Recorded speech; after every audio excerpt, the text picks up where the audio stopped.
Assalamualaikum warahmatullahi wabarakatuh. Alhamdulillahirabbil alamin wa bihi nasta'in wa ala umuri wadin wassalatu wassalamu ala asrofil anbiya'i wal mursalin wa ala alihi washabbi ajmain amma ba'd. Selamat datang teman-teman dalam resensi buku bagus, buku yang tepat untuk kita semua. Kali ini kita akan membahas mengenai buku Life 3.0 Being Human in the Age of Artificial Intelligence karya Max Tegmark. Nah, ini kita akan membahas tentang Artificial Intelligence ya. Nah, ini sepertinya bahasan pertama tentang Artificial Intelligence di resensi buku bagus. Nah, kita langsung masuk ya ke keterangan bukunya. Jadi buku ini itu dibuat oleh Max Tegmark. Nah, ini kalau teman-teman tahu nih juga orang yang mungkin sering disebut-sebut oleh Elon Musk ya. Elon Musk ini sering menyebut Max Tegmark sebagai salah satu rujukannya dalam masalah artificial intelligence. Buku ini itu diterbitkan oleh Alfred A. Knopf, Penguin Random House, New York, Amerika. Dan buku yang saya pakai ini adalah buku versi Inggrisnya, versi Amerikanya ya, tulisannya bahasa Inggris, yang diterbitkan di New York tahun 2017. Tapi memang sudah ada sih ya, kalau nggak salah itu ada versi bahasa Indonesianya yang mungkin lebih mudah teman-teman baca. Tapi saya menggunakan bahasa Inggris dikarenakan saya itu yang pertama saya nggak pegang buku bahasa Indonesianya, yang kedua saya pengen tahu langsung bahasa Inggrisnya gitu ya. Karena kadang-kadang ketika diterjemahkan itu ada beberapa kata yang sangat sulit untuk diterjemahkan gitu ya. Baik ketika diterjemahkan juga saya juga bingung memahaminya. Jadi kadang-kadang lebih enak itu baca bahasa Inggrisnya. Tapi kalau yang bisa, kalau nggak bisa ya pakai bahasa Indonesia. Nah ini keterangan penulisnya ya, Max Tegmark, umurnya 56 tahun ya. Dia itu Swedia, Amerika, fisikawan ya, kosmologis dan machine learning researcher atau peneliti machine learning ya. Nah ini dia itu juga profesor di MIT ya. Jadi buku yang saya bahas ini bukan buku kaleng-kalengan, buku biasa, tapi buku yang dibuat oleh seorang profesor di MIT. Ini MIT ini kan terkenal sekali ya, Massachusetts Institute of Technology. Dan juga dia itu membuat ikut membangun sebuah institut namanya Future of Life Institute. Dia itu posisi presiden. Lalu dia juga direktur Foundational Question of Institute dan juga supporter dari pergerakan effective altruism. Nah gitu ya. Nah, ini memang nanti ini membahasnya itu kalau ngomongnya effective altruism movement itu adalah ranah filsafat saya kira ya, ranah etika. Tapi ini saya nggak bakal bahas di sini karena saya hanya berfokus pada artificial intelligence-nya. Kalau pemikiran ideologinya, pemikiran filsafatnya, saya tidak akan bahas kecuali pemikiran tersebut terhubung dengan artificial intelligence. Nanti akan ada banyak yang saya bahas. Nah, jadi si Max Tegmark ini yang pertama kali itu ketika membahas buku ini, itu dia langsung mempertanyakan ulang tentang kepintaran gitu ya. Jadi bab-bab awal itu mungkin teman-teman akan membaca seakan-akan Max Tegmark ini melakukan mendefinisikan ulang gitu ya mengenai kecerdasan. Karena kecerdasan yang dirumuskan di masa lalu ketika kecerdasan itu hanya berfungsi untuk memecahkan masalah, itu sudah bisa dilakukan oleh artificial intelligence. Maka kecerdasan itu makin diperluas karena dimensi kecerdasan itu sangatlah luas gitu ya. Yang dulunya hanya kecerdasan IQ, kita sekarang mengerti kecerdasan emosional atau EQ. Ada juga kecerdasan spiritual, SQ. Ada juga kecerdasan untuk menghadapi tantangan, IQ ya, tulisannya IQ. Nah, nanti bisa dilihat sendiri. Saya kalau nggak salah pernah membuat artikelnya tentang itu di website resmi kami ya, reaksi.id. Nah, itu bisa dicari. Nah, kita langsung masuk ke definisi sederhana ya, kepintaran. Jadi ini definisi sederhananya, yaitu adalah kapasitas untuk logika, pemahaman, perencanaan, emosional, pengetahuan, kesadaran diri, kreativitas, pemecahan masalah, dan pembelajaran. Nah, ini intelijensi.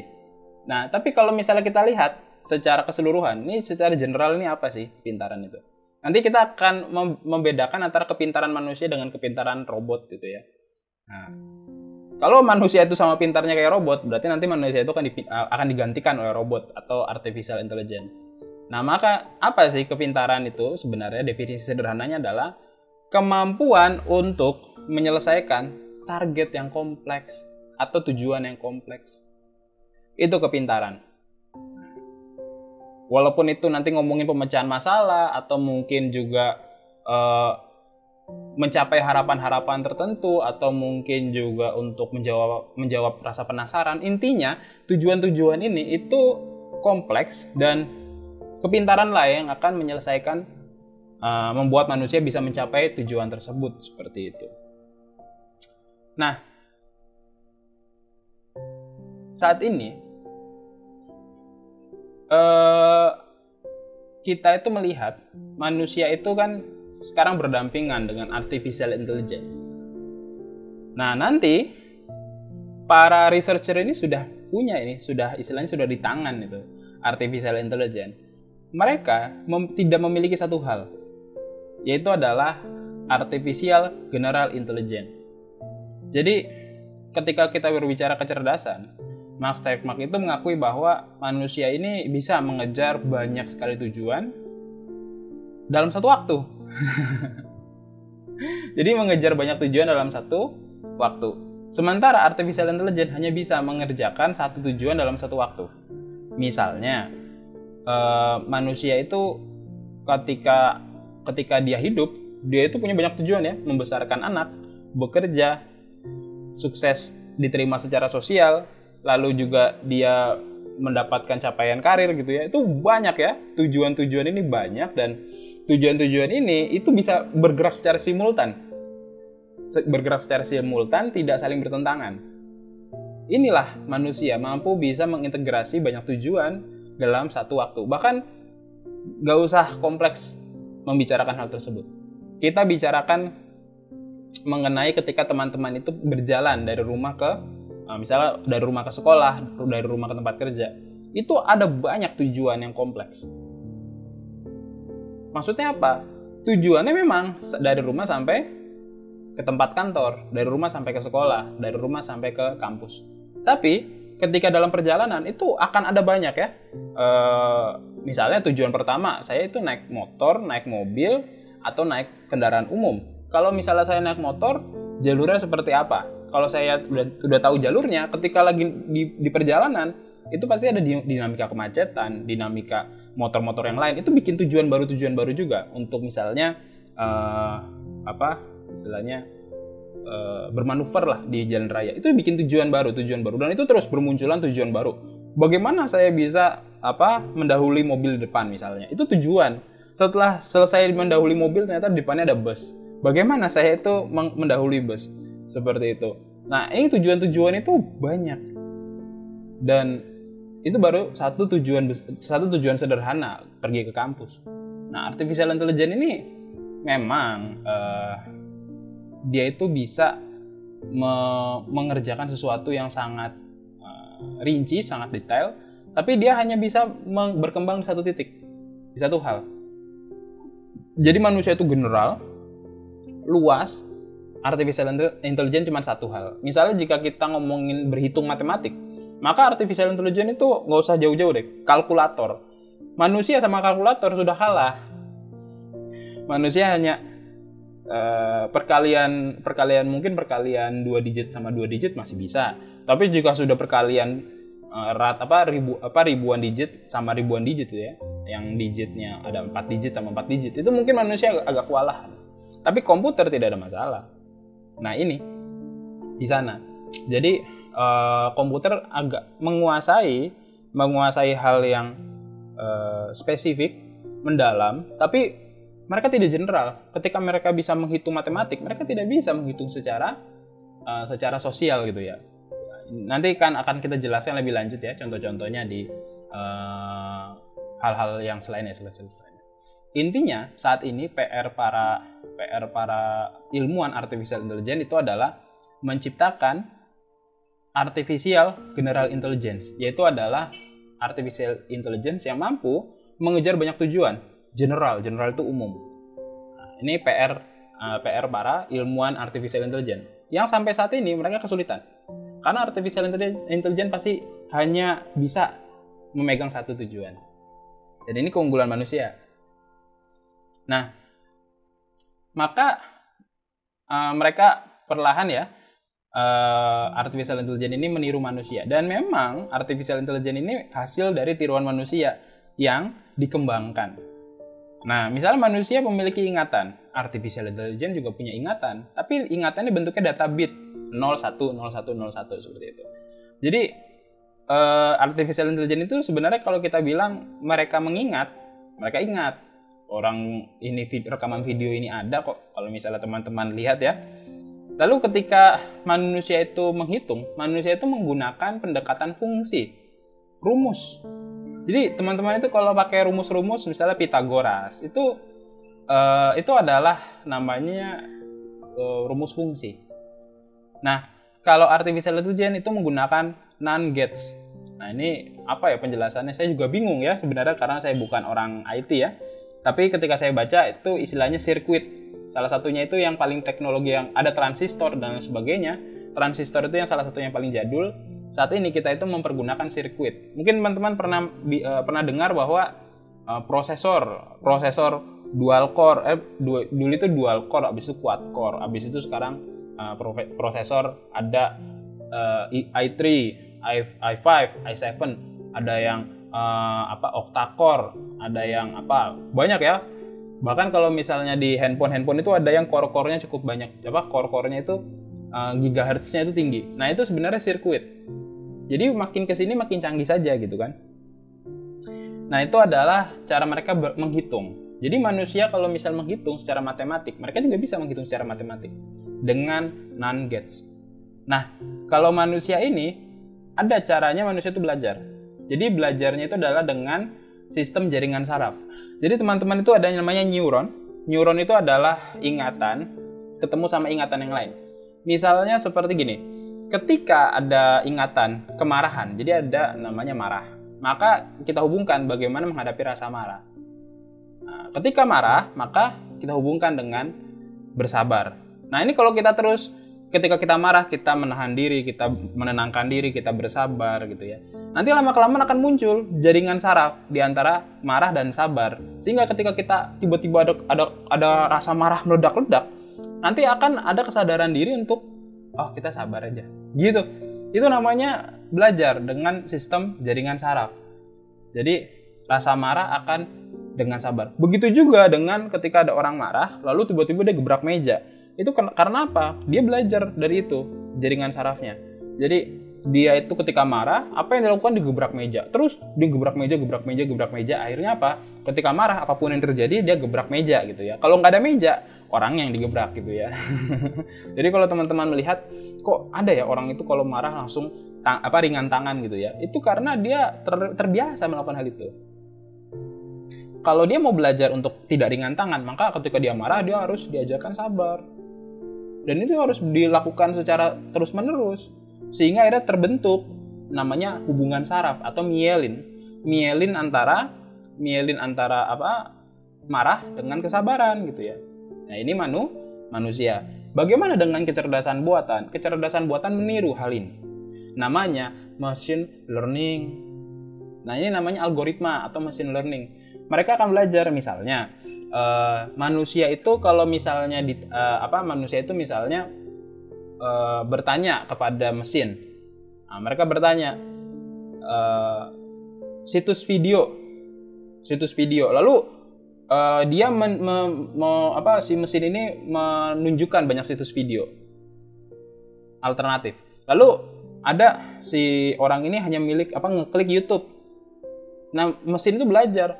Orang itu kok sukanya ngetik YouTube ya. Maka lama-kelamaan YouTube ini sama dia ditaruh di peringkat paling atas. Sehingga ketika orang buka ngetik situs video, maka YouTube menjadi paling atas.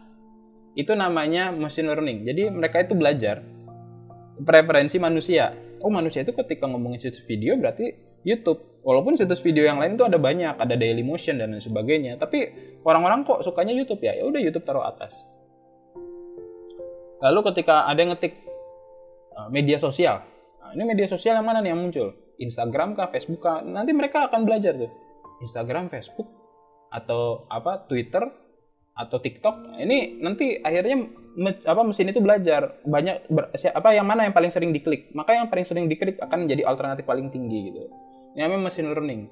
Sama seperti ilmu saraf. Kalau misalnya dia terlalu sering terhubung, maka dia akan menjadi ikatan yang kuat atau myelin gitu. Makanya nanti ketika kita bicara tentang artificial intelligence, di situ ada ilmu saraf, ada ilmu matematik, ada ilmu elektronika gitu ya. Jadi ini bergabung jadi satu. Makanya saya mengatakan, ini kenapa awalnya saya baca buku, ini kenapa kok ada orang ahli saraf ikut dalam, jadi ahli saraf manusia, kan ini kan dokter ya, kedokteran, ikut masuk dalam pengembangan artificial intelligence. Ternyata dia itu menerapkan ilmu saraf di ilmu perkembangan mesin seperti itu. Jadi artificial intelligence itu meniru manusia. Dengan cara meniru manusia, mereka bisa berusaha lebih unggul dari manusia. Tapi nggak tahu juga apakah produk tiruan itu bisa mengungguli manusia. Memang rumus ATM, amati tiru modifikasi, ini sudah sering dipergunakan di dalam dunia sosial, di dunia ekonomi, di dunia politik itu sudah sering. Di dunia militer, hukum, amati tiru modifikasi. Banyak hukum-hukum Indonesia yang meniru hukum-hukum Belanda, hukum-hukum Amerika, hukum-hukum di Eropa. Itu banyak yang meniru. Oh, ini bagus ya, diterapkan di sana, coba saya terapkan di negara saya. Bahkan demokrasi yang kita adopsi saat ini itu adalah pengamatan dari kesuksesan demokrasi yang diterapkan di Eropa, di Amerika, dan sebagainya. Maka diterapkan di sini. Tapi tidak langsung serta-merta diterapkan. Ada yang modifikasi agar nilai-nilai bangsa Indonesia itu tidak hilang ketika demokrasi ini dilaksanakan. Seperti itu. Nah, namanya amati, tiru, modifikasi. Nah, artificial intelligence juga sama. Dia mengamati manusia, yang mengamati penelitinya ya. Lalu meniru mesin buatan, lalu memodifikasi agar mesin ini bisa terintegrasi dengan baik. Nah, sayangnya artificial intelligence ini dia itu juga ikut meniru keburukan manusia. Nah, ini salah satunya adalah yang saya angkat itu artificial intelligence-nya Microsoft. Artificial intelligence Microsoft itu di tahun 2016 itu ini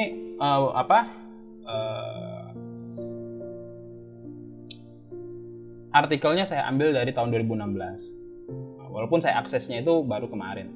Nah, di sini ada menunjukkan artificial intelligence itu disuruh dia itu belajar tentang Twitter.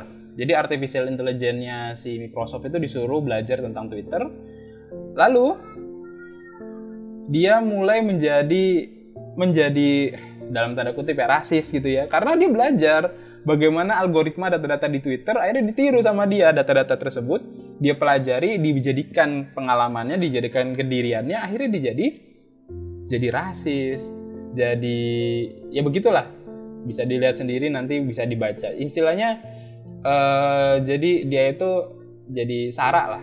Karena memang di Twitter saat itu data-datanya sara. Dan yang dipelajari oleh si artificial intelligence itu saranya itu di Twitter. Dan itu terjadi lagi di 2023 ini. Baru-baru ini Microsoft itu ketika merilis botnya itu jadi sosiopat.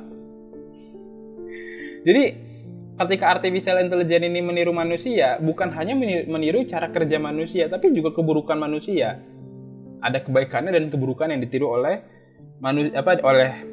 artificial intelligence dari sisi manusia. Nah ini aku ketika saya baca itu saya agak tergelitik gitu ya. Apakah ini seperti apa ya? Gini loh, ada yang bilang anak itu tidak jauh dari sifat orang tua toh. Nah ini kelihatan banget gitu ya. Orang tuanya itu manusia itu buruk gitu ya. Saking buruknya akhirnya anaknya artificial intelligence itu meniru manusianya. Ini menjadi evaluasi juga bagi kita gitu ya. Ternyata manusia ini kok bermasalah sehingga akhirnya tiruan mini kita artificial intelligence itu juga jadi buruk seperti itu. Nah ini bisa dibaca sendiri. Jadi saya katakan bahwa ketika artificial intelligence ini dipaksa untuk meniru manusia, data-data manusia, yang terjadi apa? Artificial intelligence ini meniru juga keburukan-keburukan manusia, dan ini berbahaya menurut saya.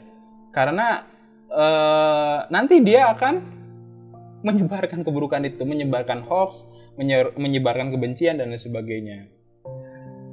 Nah, jadi artificial intelligence itu bukan tanpa cacat ketika mereka meniru manusia. Nah, dan uniknya manusia itu bisa bertahan di lingkungan yang negatif tetap menjadi positif. Itu adalah keunikan manusia. Sementara artificial intelligence ini agak kesulitan karena mereka mengambil data dari lingkungan. Nah, maka kita bicara saja langsung ke masa depan ya. Jadi Max Tegmark ini mengatakan bagaimana ya masa depan gitu. Nah, Max Tegmark itu mengatakan bahwa artificial intelligence dalam waktu 10.000 tahun ke depan manusia itu akan menggunakan banyak artificial intelligence ini dalam berbagai macam sektor. Nah, ini mungkin nggak 10.000 tahun, 10.000 tahun nanti ada gambarannya. Yang ini mungkin beberapa tahun kemudian, beberapa tahun ke depan lah. Nah, Max Tegmark mengatakan hal ini. Tapi memang Max Tegmark memberikan suatu suatu disclaimer bahwa ketika itu diterapkan itu banyak potensi-potensi bermasalah ketika artificial intelligence ini diterapkan di dalam masing-masing industri. Yang pertama itu penerbangan antariksa. Nah, ini penerbangan antariksa ini bisa kemungkinan terjadi yang namanya error atau galat. Nah, artificial intelligence ini harus secara hati-hati kita cek errornya. Jadi manusia itu di masa depan tetap dibutuhkan kehadirannya, tapi mereka memverifikasi fungsi artificial intelligence. Karena artificial intelligence ini ketika bekerja mereka kadang-kadang error, sama seperti manusia yang ketika kerja error. Jadi kalau dalam SOP keuangan itu ada yang namanya harus ada 2 orang yang bekerja, bukan 2 orang ya. Ada 2 jenis orang yang bekerja, yang satu pembukuan dan yang satu memegang pembukuan, yang satu keuangan. Maksudnya apa, Pak? Yang pembukuan ini mereka itu yang mendata secara data-data berkas, yang satunya itu megang uang. Jadi mereka menghitung uang secara real. Nah, orang yang megang uang itu mereka kan megang uang secara real. Jumlah uang misalnya, jumlah uangnya ini 100 juta. Maka ditanya yang pembukuan, jumlah uangnya berapa? Uang kas di pembukuan. Si pembukuan ngitung dari data-data yang keluar masuk yang saya terima, bond, kwitansi, pemasukan gitu ya, dan sebagainya, itu berarti uangnya itu 99 juta. Nah, ini apa ini? Kok ada 1 juta ya selisih antara orang yang menghitung uang dengan orang yang bagian yang administrasi. Nah, ini ketika ada selisih seperti ini kan ada cross check ya. Oh, ini ada cross check. Nah, sama artificial intelligence itu nanti ketika bekerja dengan manusia itu sebagai peng-cross check artificial intelligence. Karena artificial intelligence itu juga bisa melakukan kesalahan gitu ya. Dan ketika kita bicara tentang penerbangan antariksa, itu kan untuk bisa bikin roket kan bisa miliaran ya. Bahkan kalau misalnya roketnya itu meledak dan meledaknya itu mungkin di platformnya itu kan triliunan ya. Jadi ya kerugiannya bisa sangat besar gitu kan.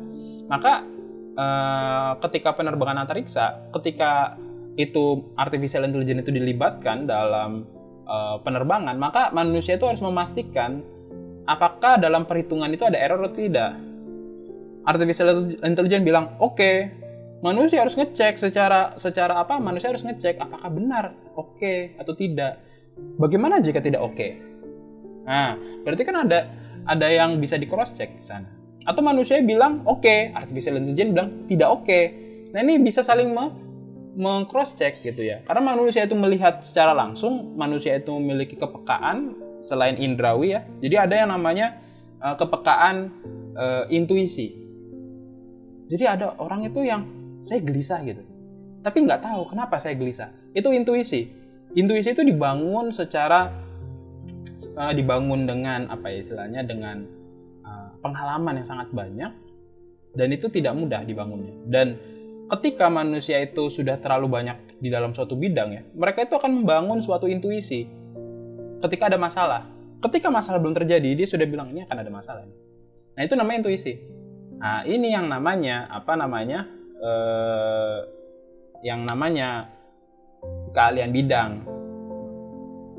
Artificial intelligence tidak bisa. Artificial intelligence itu hanya bisa menghitung secara rasional, logis. Ketika ada di luar data artificial intelligence, mereka tidak bisa menghitung. Apalagi data itu tidak dimasukkan untuk dihitung. Manusia itu sangatlah luas. Selain dia itu bisa memberikan data-data yang bisa dihitung artificial intelligence, dia juga bisa mengamati sesuatu yang tidak teramati oleh artificial intelligence. Misalnya artificial intelligence sudah menghitung tentang iklim gitu ya, tentang bagaimana kecepatan angin, bagaimana petir dan lain sebagainya. Dia sudah ngitung, oke semuanya. Tapi manusia bisa menghitung selain iklim, misalnya sabotase dari manusia yang lain, kan bisa terjadi. Artificial intelligence tidak menghitung, manusia itu bisa menghitung, ada sabotase, ada usaha untuk mensabotase. Ini kan berarti manusianya kan yang bekerja. Jadi teman-teman gak usah takut. Di masa depan artificial intelligence akan mengambil pekerjaan manusia. Enggak, manusia tetap dibutuhkan untuk memverifikasi kerjanya artificial intelligence. Malahan manusia itu menjadi ringan. Manusia itu bisa berfokus pada pekerjaan karena artificial intelligence menyelesaikan pekerjaan yang berat. Sama seperti ketika kita menggunakan ekskavator. Ekskavator itu kalaupun dia bisa bekerja secara otomatis, tetap harus ada manusianya. Bagaimana jika dia mengekskavatori atau malah dikiranya itu tanah, padahal itu bukan tanah. Di situ ada orang. Malah terjadi kecelakaan kerja kan? Nah, maka manusia harus tetap hadir untuk mengontrol kerjanya artificial intelligence. Bagaimana jika mereka galat, sensor mereka tiba-tiba rusak, mereka salah membaca data dan sebagainya. Lalu ada yang namanya sektor keuangan. Di sektor keuangan itu pernah artificial intelligence itu dipersilahkan masuk ke sektor keuangan sekitar di tahun 2000 berapa ya, saya lupa. 2015 atau berapa? Ada di bukunya. Nah, artificial intelligence itu dimasukkan ke dalam sektor keuangan, disuruh mereka melakukan transaksi di saham. Yang terjadi apa? Yang terjadi ketika artificial intelligence ini dibebaskan untuk melakukan transaksi saham tanpa ada verifikasi transaksi dari manusia, mereka itu salah membaca. Jadi mereka membaca ketika ada kenaikan grafik saham, mereka mengatakan bahwa ini untung gitu ya. Padahal enggak. Di situ bisa terjadi jebakan ketika kelihatan grafiknya naik ke atas, ternyata manusia itu memang sengaja menggoreng saham. Nah, artificial intelligence tidak paham variabel-variabel politik, variabel-variabel mafia di dalam saham. Kan ada ya mafia-mafia itu memang sengaja naikin saham tertentu, digoreng lah istilahnya. Nah, itu kan artificial intelligence tidak bisa membaca. Yang bisa membaca itu yang peka manusianya. Manusianya, ini nih lagi dijebak ini. Kan gitu kan, manusia itu bisa peka. Artificial intelligence tidak peka. Maka waktu itu artificial intelligence itu pernah bisa sampai merugikan berapa ratus juta dolar. Nah, ini besar sekali. 1 juta dolar saja itu saya kira banyak sekali ya. 1 juta dolar itu kan kalau misalnya rupiah ke dolar itu 15.000 ya. Kalau misalnya 15.000 ya. Itu berarti udah 1,5 ya. 15.000 berarti kalau misalnya ditambahkan nolnya itu tambahkan 7, ditambahkan nolnya 6 saja sudah jadi 15 miliar. 150 miliar. Tuh, segitu. Itu dia rugi sampai sekitar 400 juta dolar Mas. Gede banget ya.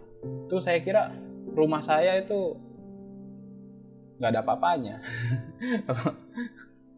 Dan itu besar sekali. Dan itu hilang dalam waktu 40 menit.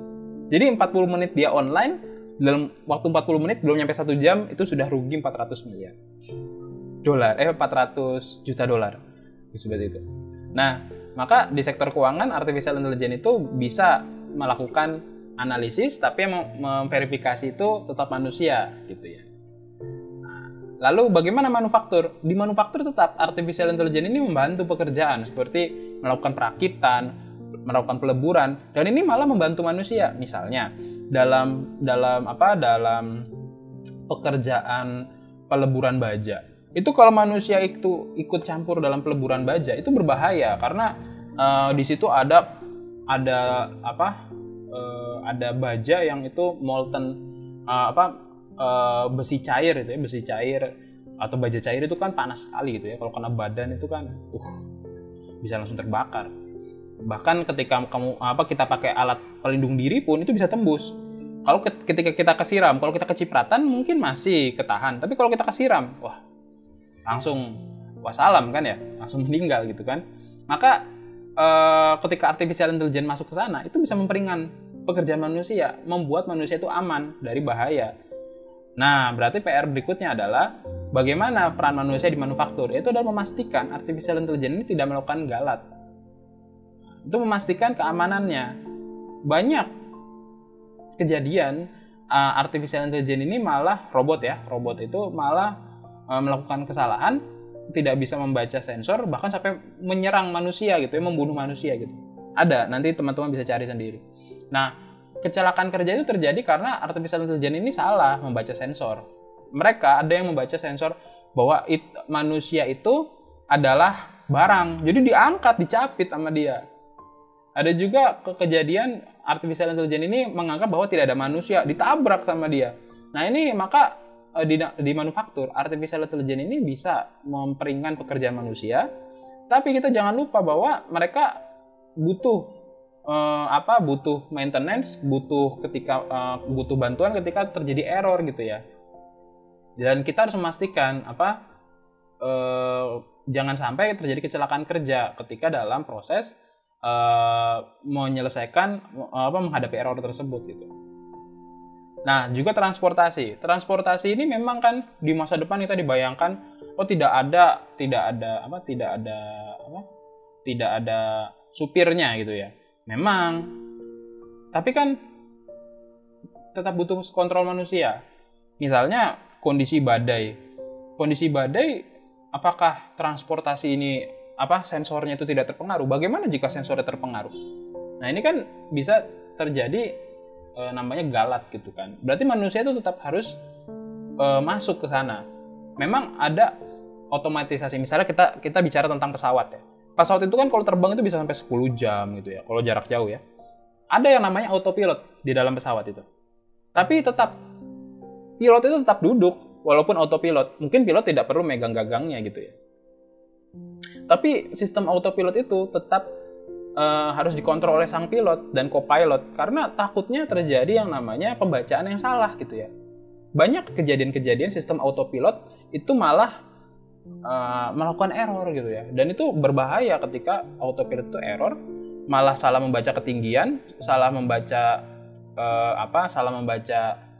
kemiringan, itu bisa terjadi kejadian fatal gitu ya. Jadi itu memperingan pekerjaan pilot yang harus 10 jam harus duduk di depan kokpit ya, kan capek itu kan 10 jam kalau harus megangin terus. Nah akhirnya si pilot nggak usah megangin, si pilot cuma tinggal ngontrol aja gitu ya. Nah ketika mengontrol ya pilot itu kan akhirnya teringankan pekerjaannya karena tidak perlu harus megang alat kontrol, dia bisa melihat gitu ya. Tapi tetap harus dikontrol gitu kan. Tetap harus dikontrol apakah jalan pesawat ini normal atau tidak gitu kan. Walaupun sudah banyak sensor itu bisa salah pembacaannya. Maka pilot itu harus bisa secara kepekaan itu membaca. Bahkan mungkin ada situasi-situasi di luar normal, misalnya mesin mati atau mungkin tiba-tiba ada turbulensi. Ini kan autopilot pasti kan akan mengalami error gitu kan. Nah, maka manusia tetap harus hadir. Jadi di industri seperti mobil, pesawat atau mungkin mobil, pesawat, kapal, apalagi banyak ya, darat, laut, udara lah pokoknya, mobil, laut, kapal, mobil, kapal, pesawat itu autopilot bisa dihadirkan di sana. Hanya saja manusia harus tetap hadir untuk memastikan bahwa tidak ada yang namanya error. Manusia teringankan karena akhirnya manusia bisa tidak perlu lelah. Jadi manusia itu mengurangi tingkat kelelahan manusia sehingga manusia bisa berfokus ketika ada masalah yang sangat penting. Jadi ini adalah kesalahan jika ada orang bilang, wah dengan hadirnya sistem autopilot harusnya tidak perlu ada manusia. Itu salah.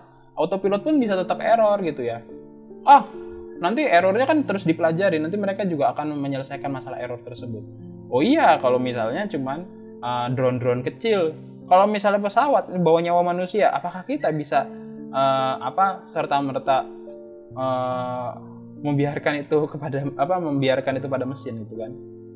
Bahkan kereta-kereta pun yang mungkin bisa autopilot pun itu juga tetap harus dikontrol, karena bisa juga terjadi pembacaan kesalahan sistem seperti itu. Dan juga di sektor energi, pembangkit listrik ya, pembangkit listrik ini kan sangat kompleks ya teman-teman ya. Seperti PLTA, pembangkit listrik tenaga air. Nah, ini bagaimana jika tiba-tiba ada kejadian yang di luar prediksi, tiba-tiba ada banjir besar gitu ya. Ada banjir besar, atau mungkin tiba-tiba ada permasalahan teknis seperti permasalahan struktural seperti itu. Ya banyak ya permasalahan struktural, misalnya keretakan dan sebagainya, itu kan harusnya bisa hanya bisa disadari oleh kepekaan manusia gitu. Artificial intelligence mungkin hanya membaca, oh kalau airnya segini berarti mungkin harus dibuka keran buangan misalnya, bagian buangan, kan di bendungan itu ada bagian buangan ya, karena kan air itu kan mungkin air itu masuk lewat turbin.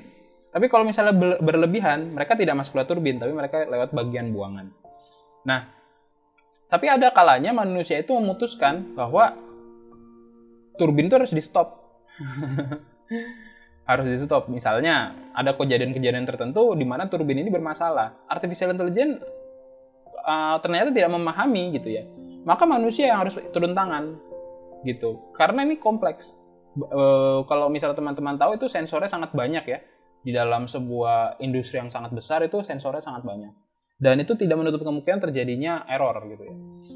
Nah, itu baru PLTA. Bagaimana dengan pembangkit listrik tenaga nuklir? Apakah kita membiarkan pembangkit listrik tenaga nuklir itu auto? Bahkan kita sudah melihat ada 2 pembangkit listrik tenaga nuklir yang itu dikontrol manusia. Ada sistem otomatisnya, tapi gagal, yaitu Chernobyl. Chernobyl itu ada pembacaannya. Pembacaannya itu error. Jadi di Chernobyl itu mereka kok gini ya? Mereka bingung dengan data-data. Ini kalau misalnya teman-teman nonton filmnya ya, ada filmnya Chernobyl. Itu waktu itu saya nonton, ada 4 episode, bagus. Itu menceritakan kebingungan para pekerja di Chernobyl ketika membaca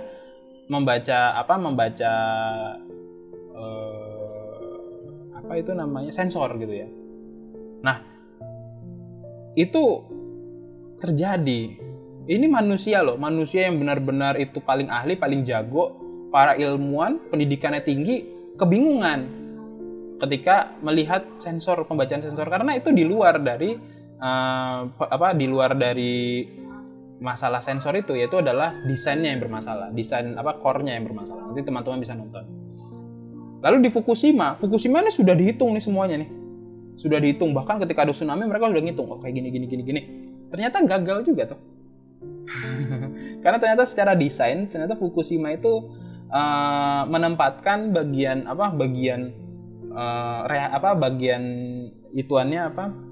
generatornya itu lebih rendah daripada permukaan laut, sehingga ketika air itu ombak itu datang, itu air itu masuk ke generatornya itu pasti akan kerendam air ya, pasti mati kan. Ketika generator mati, suplai listrik mati, yang terjadi apa? Mesin pompa air mati. Nah, ini airnya overheat seperti itu. Nah, di sini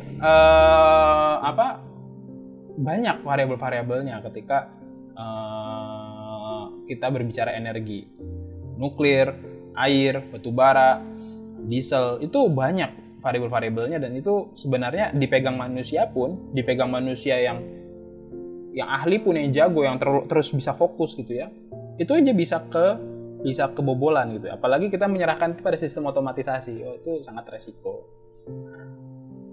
Lalu maka nanti di sektor energi peran manusia masih sangat tinggi. Hanya saja artificial intelligence ini hadir untuk meminimalisir kelelahan dengan cara memberikan bukan otomatisasi ya, semacam memberikan bantuan analisis, memberikan bantuan untuk pembacaan sensor. Itu mungkin artificial intelligence hadir ketika ada sesuatu pembacaan reading yang itu tiba-tiba kok ada kayak gini ya kondisinya. Ntar artificial intelligence akan menunjukkan adanya anomali-anomali. Nah, seperti itu. Tapi tetap saja manusia tetap harus hadir di sana. Untuk apabila pembacaan anomali itu ternyata tidak tepat atau mungkin ada pembacaan anomali, lalu bagaimana tindakannya? Itu manusia.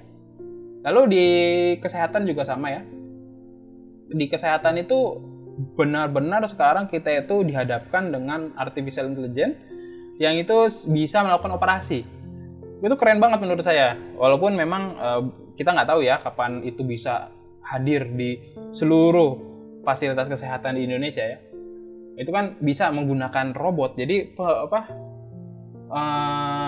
operasi itu tidak mempergunakan tangan manusia, karena tangan manusia ini kan bisa aja tangan kita itu membawa bakteri. Bahkan ketika kita harus masuk ke dalam tubuh manusia dengan tangan kita, kan tangan kita lebar ya, itu bisa tangan kita itu malah merusak jaringan di sana. Atau mungkin kita sudah menggunakan alat, tapi kan harus dibuka supaya mata kita bisa melihat kan. Ketika kita menggunakan artificial intelligence, mereka bisa menggunakan kamera yang sangat kecil untuk masuk ke dalam tubuh, sehingga itu bisa mengurangi pendarahan, mengurangi kerusakan organ, meminimalisir infeksi. Nah, ini dalam kesehatan ini artificial intelligence sangat membantu. Loh, berarti dokter nggak perlu dong? Dokter tetap perlu. Malah ini membantu dokter untuk bisa memikirkan hal lain gitu kan. Misalnya dulu dokter itu ketika lagi melakukan operasi bisa ini kalau operasi itu bisa berjam-jam ya teman-teman ya. Bisa sampai 10 jam gitu ya, bisa berjam-jam gitu ya.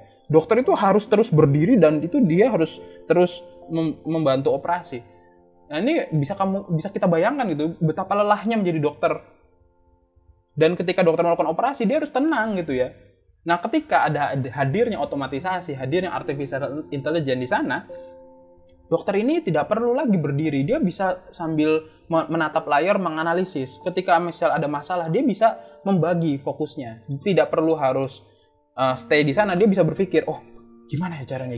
Jadi dokter itu bisa berfokus pada pemecahan masalah. Ketika misal terjadi komplikasi dan lain sebagainya, gimana ya? Jadi dokter itu bisa berfokus untuk memikirkan pemecahan masalah teknis. Pemecahan masalah teknis yang konseptual. Sementara kegiatan-kegiatan teknis di lapangan seperti pembedahan dan lain sebagainya itu bisa diwakilkan oleh robot. Nah, jadi kesehatan itu tetap dokter itu dipakai, suster itu dipakai. Kita mungkin ketika kita sakit, kita menghadapi misalnya kita menggunakan ini ya, kita tanya ya. Misalnya kita tanya ke Google, saya meriang, bukan merindukan kasih sayang, meriang beneran gitu ya. Demam, saya demam. Nah, lalu ada ruam dan sebagainya. Mungkin Google itu bisa memberikan jawaban. Anda kena penyakit A, B, C, D. Nah, tapi Google itu bisa malah menambah membuat kita overthinking, malah kita tambah sakit gitu ya. Ketika kita ke dokter itu kadang-kadang ketika mendengarkan penyakit pasiennya, dia cuma oh iya. Dia tidak membicarakan tentang penyakit aslinya pasien. Kadang-kadang mungkin dia membicarakan dengan halus. Mungkin ya sakitnya kayak gini. Padahal dokter tahu bahwa sakitnya ini kayak gini gitu ya. Nah, akhirnya dokter ya hanya dia bisa berusaha menenangkan pasien. Tenang aja. Ini kalau dikasih kayak gini nanti bisa ditreatment, ntar insya Allah sembuh. Padahal dokter itu bisa kadang-kadang mikir ini sembuh atau enggak ya gitu kan. Tapi bisa memberikan energi positif ke pasien sehingga pasien itu bisa tersugesti secara positif. Akhirnya sugesti itu bisa membantu dia untuk recovery gitu. Jadi memang di dalam kesehatan itu artificial intelligence itu bisa membantu si dokter ini meminimalisir kelelahan, operasi yang panjang, antrian pasien yang sangat panjang gitu ya. Itu bisa diminimalisir kelelahan itu dengan hadirnya artificial intelligence. Tapi untuk manusia menghadapi manusia dengan manusia itu dokter tetap harus hadir gitu ya. Walaupun misalnya si pasien ini ketika sakit itu kan dia seperti oh ya udah dokter, saya apa, misalnya si pasien ini butuh orang yang dipercaya gitu. Jadi ketika misalnya kita mempercayakan diri kita pada mesin gitu ya. Misalnya teman-teman naik roller coaster ya. Roller coaster itu kan otomatis misalnya. Roller coaster otomatis. Nah, kita kan khawatir ya. Kita naik roller coaster otomatis itu kan kita khawatir. Pasti kita akan berharap ada yang mengontrol roller coasternya itu ya. Mengontrol wahana ekstrim tersebut, supaya ketika wahana ekstrim itu ada masalah, ada orang yang bertanggung jawab yang membantu untuk memperbaiki masalah tersebut. Kan tidak lucu ya, kita lagi naik roller coaster tiba-tiba lagi naik itu lagi bagian yang paling ekstrimnya gitu, set gini mau menuju ke bawah, tiba-tiba roller coasternya macet. Dan karena sistem otomatis dia macet di sana, ya udah kita diem di sana aja sampai berhari-hari gitu kan kita mengeri ya. Nah, maka di roller coaster itu pasti tetap ada manusia yang mengontrolnya, sehingga ketika roller coaster itu mengalami masalah, error atau nyangkut atau apalah gitu ya, si manusia ini bisa memecahkan masalah tersebut sehingga kita bisa turun dari roller coaster itu kan gitu. Sama seperti kesehatan itu juga sama. Ketika kita sakit kan kita tuh dalam kondisi seperti emosional tinggi ya, seperti kita lagi naik roller coaster gitu ya. Kehadiran orang di sana itu memastikan kita kalau misalnya itu kita bisa dijamin kalau misalnya alat itu tidak bisa menyembuhkan kita, si orang ini akan terus berjuang untuk menyembuhkan kita. Karena orang ini kan pasti ada rasa emosi. Pasti dia nggak tahan ketika melihat orang itu menderita, dan dia pasti akan berjuang untuk menyembuhkan kita kan gitu kan. Nah, itu makanya di sektor kesehatan pasti teman-teman tidak akan tersingkir. Jadi nggak usah takut. Masalahnya adalah gini, apakah artificial intelligence itu hadir itu menyeluruh gitu ya? Kalau nggak menyeluruh itu ya saya katakan ya tetap pekerjaan teman-teman yang di sektor kesehatan ini tetap berat gitu ya. Harapan saya memang artificial intelligence ini segera hadir di Indonesia untuk membantu teman-teman dokter, untuk membantu teman-teman suster gitu ya, teman-teman perawat itu agar bisa lebih ringan pekerjaannya, bisa berfokus untuk penyembuhan pasien daripada berfokus pada hal-hal yang teknis gitu. Lalu komunikasi ini memang saat ini kan ketika artificial intelligence ini masuk ke dunia komunikasi ya, media sosial itu benar-benar luar biasa membantu kita. Bahkan ketika kita main Instagram pun ya itu sebenarnya sudah hadir artificial intelligence yang memberikan feed Instagram, feed TikTok, feed Facebook yang sesuai dengan preferensi kita. Dan juga sehingga itu membuat kita menjadi lebih mudah ketika kita itu mencari data-data tertentu, mencari orang-orang yang memang sefrekuensi dengan kita, itu dipermudah. Tapi, ini ada tapinya. Tapi di sana ada ancaman kriminalitas. Sehingga walaupun artificial intelligence ini hadir membantu komunikasi, manusia tetap harus hadir di sana untuk memastikan tidak ada upaya kriminalisasi di sana. Paham ya? Jadi teman-teman tidak perlu takut. Wah, ini gimana ya, nanti artificial intelligence datang saya nggak dapat kerja dan sebagainya. Iya, kalau teman-teman bekerja di sektor-sektor yang itu sifatnya itu bisa digantikan mesin. Tapi ada beberapa sektor yang tidak bisa digantikan mesin. Maka teman-teman harus meninggikan kualitas diri teman-teman agar bisa berkolaborasi dengan mesin tersebut. Saya kira dengan adanya internet kita bisa belajar banyak hal dan bisa membuat diri kita itu klop dengan artificial intelligence. Bagaimana dengan hukum? Nah, ini hukum ya. Hukum itu apakah nanti hukum itu bisa menjadi seorang hakim? Wah, ini pertanyaannya nih. Max Tegmark ini kan ketika berbicara itu dia kayaknya mengatakan bisa aja gitu ya hakim jadi artificial intelligence menjadi hakim gitu ya. Bahkan dia mengatakan mungkin artificial intelligence ini bisa lebih netral gitu ya. Tapi jangan lupa bahwa artificial intelligence ini bisa di-hacking, bisa dibajak. Bagaimana jika ketika dia lagi menerapkan putusan lalu di-hacking sama hacker gitu ya. Kalau zaman sekarang mungkin kita mengatakan bahwa hakim itu dipengaruhi oleh pihak-pihak tertentu, dalam artian mungkin diberikan gratifikasi dan lain sebagainya. Tidak menutup kemungkinan artificial intelligence juga bisa dia salah dalam penetapan ini karena dipengaruhi netralitasnya dengan cara dibajak gitu kan. Bisa juga dia sara. Kenapa bisa sara? Karena dia ketika belajar dia mempelajari data-data tertentu yang itu ternyata data-data yang dimasukkan ke dalam diri dia itu adalah data-data yang bernilai sara gitu ya. Nah, ini bisa juga. Makanya robot ini harus kita pertimbangkan. Mungkin robot ini bisa menjadi bisa membantu si hakim ini membantu untuk memberikan alternatif putusan. Tapi putusan ini harus tetap di tangan hakim. Begitu. Karena kalau kita lihat manusia, hakimnya itu kan kita bisa lihat ya. Kita kan kalau misalnya manusia atau hakimnya itu kan kita lihat track recordnya, bagaimana dia memutuskan. Misalnya hakim ini terlihat terbukti ya, ketika dia memutuskan itu selalu tegas, selalu orangnya itu tidak bisa diubah-ubah keputusannya. Dia itu orang yang benar-benar netral, tegas, independen misalnya seperti itu. Netral, tegas, independen. Nah ini terbukti ya track recordnya ya. Nah ini bisa kita percaya sama hakim ini. Tapi kalau artificial intelligence itu bisa suatu waktu tiba-tiba dibajak dan lain sebagainya. Ini kan berbahaya. Maka artificial intelligence ini kan track recordnya tidak bisa kita pertimbangkan. Apalagi jika muncul kasus-kasus baru yang tidak pernah terjadi. Apakah artificial intelligence ini bisa membantu kita untuk bisa memecahkan masalah tersebut? Banyak loh kasus-kasus yang itu tidak ada undang-undangnya terjadi. Misalnya seperti ini, seperti dulu ketika belum media sosial itu belum ada hukumnya, media sosial ini merebak dan mungkin ada isu-isu privasi gitu ya. Nah, yang saat itu muncul isu-isu privasi, akhirnya pengadilan itu memikirkan untuk membuat undang-undang terkait dengan privasi.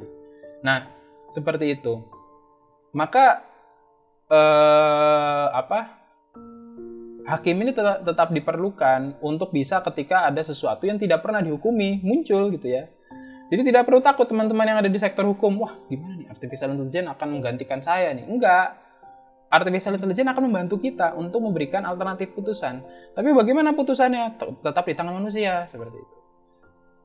Lagi juga gini, ketika artificial intelligence ini diberikan kuasa untuk melakukan pertimbangan, mungkin nanti artificial intelligence ini akan terdorong untuk memata-matai si orang-orang yang dituduh melakukan kejahatan gitu ya.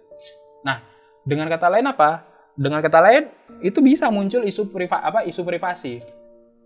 Misalnya artificial intelligence ini menghacking data-data pribadi si tertuduh untuk mencari bukti-bukti kejahatan seperti itu.